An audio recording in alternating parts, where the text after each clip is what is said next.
Hi guys, today we are discussing male hair losses and role of vitamins in male hair losses actually. While we are discussing male hair losses, we call it male pattern hair losses. And in this hair loss, 95% it is coming through family, genetics are involved, 95%, and only 5% are other causes. And among them other causes, only 2% hair losses are because of vitamin loss, vitamin deficiency. So we need to be very clear on that. Role of vitamin deficiency in hair loss in men is only 2%. So while you are discussing vitamins, it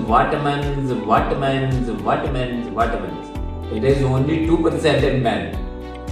But while we are discussing lots about the vitamins and we are ignoring 95% part of other thing, which is genetics. So you need to be clear, you need to be careful while discussing vitamin deficiency, especially in male hair losses. Thank you very much.